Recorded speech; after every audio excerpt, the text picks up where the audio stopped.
Heute werde ich euch mal zwei schnelle und einfache Deko-Ideen mit Tulpen und mit Zierlauch zeigen und auch erst einmal herzlich willkommen auf meinem Kanal an dieser Stelle.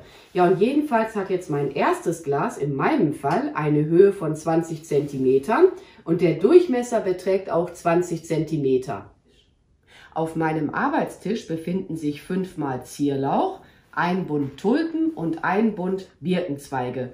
Der Zierlauch ist allerdings erst für das zweite Glas vorgesehen. In dem ersten Glas werde ich jetzt nur mit den Birkenzweigen und mit den Tulpen arbeiten. Aber es wird nicht nachher das gesamte Bund Tulpen eingearbeitet werden, sondern ich werde mir 3 Tulpen beiseite legen. Bleibt jetzt jedem selbst überlassen, wie viele er einarbeiten möchte. Ja, und ich werde jetzt mal als erstes hier diese Birkenzweige einarbeiten. Guck jetzt mal, was ist noch biegsam und was nicht. Ich hatte vorhin einmal getestet, von daher kann das jetzt hier auch abgeschnitten werden. Das brauchen wir nachher eigentlich nicht mehr.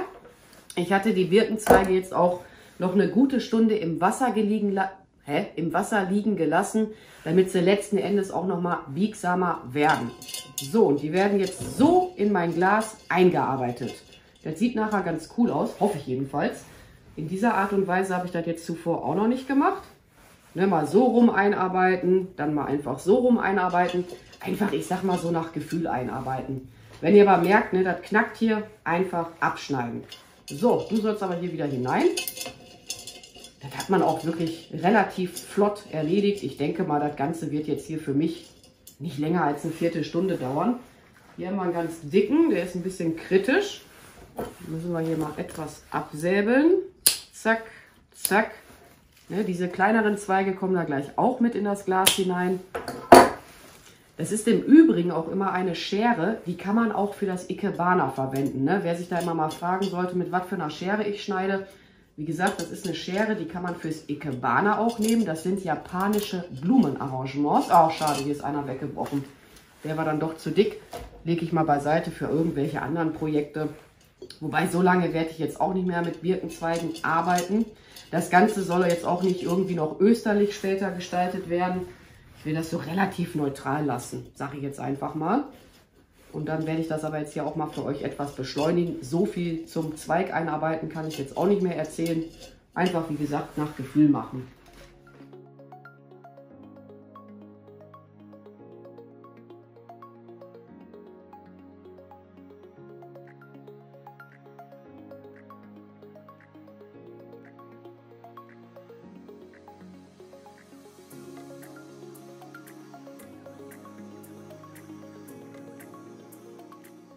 Ich bin jetzt gerade dabei, Wasser in mein Glas zu füllen, bevor ich die Tulpen jetzt gleich anschneide. Achtet auch immer darauf, dass da, ja, ich sag mal, genug Wasser in so einem Glas vorhanden ist, weil die lieben Tulpen sind auch kleine Trinker. Und bevor ich sie jetzt schneide, halte ich sie hier erst einmal an und guck mal, wie lange möchte ich die dann nachher überhaupt hinausschauen lassen. Ja, und da gehen ja die Meinungen wie üblich auseinander. Gerade abschneiden oder halt schräg abschneiden oder anschneiden vielmehr. Ich habe mir jetzt mittlerweile mal erklären lassen, wenn man sie halt so gerade abschneidet, dann wachsen die nicht so extrem in die Höhe, als wenn man sie schräg abschneidet, weil beim schräg abschneiden, so wurde es mir erklärt, können die halt noch mehr Wasser aufnehmen, womit sie halt noch mehr so in die Höhe hin wegschießen. Ich hoffe, ich habe das jetzt so einigermaßen richtig erklärt. Letzten Endes beim Schneiden ist auch wichtig, dass ihr ein scharfes Messer oder halt eine scharfe Schere benutzt, damit das halt hier unten nicht irgendwie zerquetscht wird, weil dann wäre die Wasseraufnahme halt wieder problematisch. Ja, jedenfalls, wie gesagt, wenn man schräg anschneidet, dann wachsen sie mehr in die Höhe oder schießen halt mehr in die Höhe. Und wenn man sie gerade abschneidet, dann halt nicht so extrem. Ich konnte das bei meinen Tulpen auch schon im Laufe der Zeit beobachten. Beim Schräganschneiden halt mehr Wachstum. Ich glaube, einen Tacken können wir aber noch abschneiden. Und ja, ich habe es ja schon erwähnt, das ist jetzt eine Schere, die kann man auch fürs Ikebana nehmen. Ich nehme die auch für die Bonsai. Und jedenfalls werde ich jetzt die Tulpen zwischen den Zweigen so einarbeiten. Ja, und wie viele Blätter man dran lassen möchte, bleibt jetzt letzten Endes auch wieder jedem selbst überlassen. Die großen hier im unteren Bereich, die friemel ich aber immer vorsichtig ab. Es gibt auch Projekte, da nehme ich alle Blätter weg. Aber da das Ganze sonst letzten Endes etwas farblos wäre, werde ich hier diese oberen Blätter einfach mal dran lassen.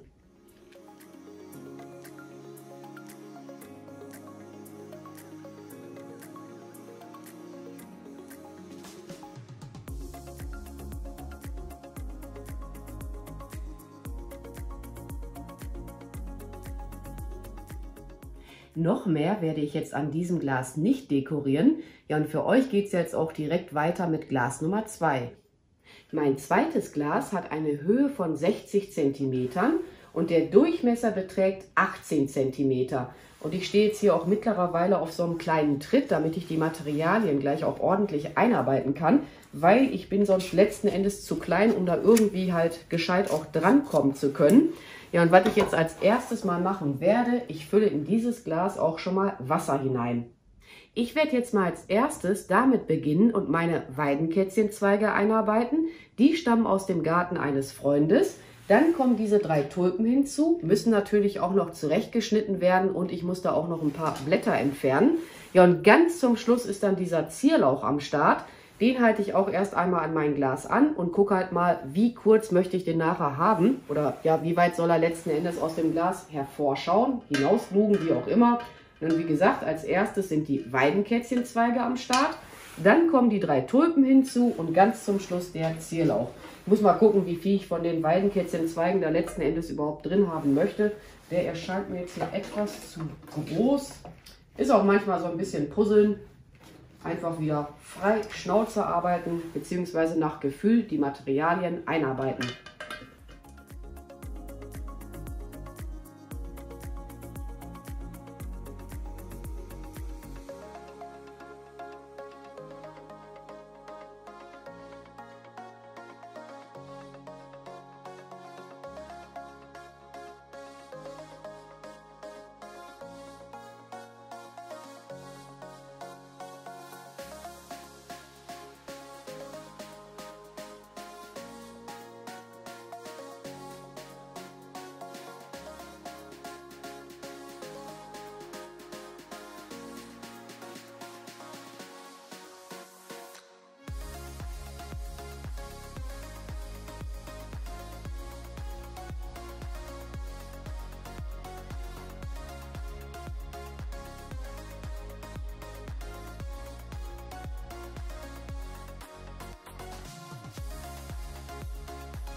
Mein zweites Glas habe ich jetzt auch soweit fertig und vorhin waren mir auch so ein paar Pusche von den Weidenkätzchen ins Wasser gefallen.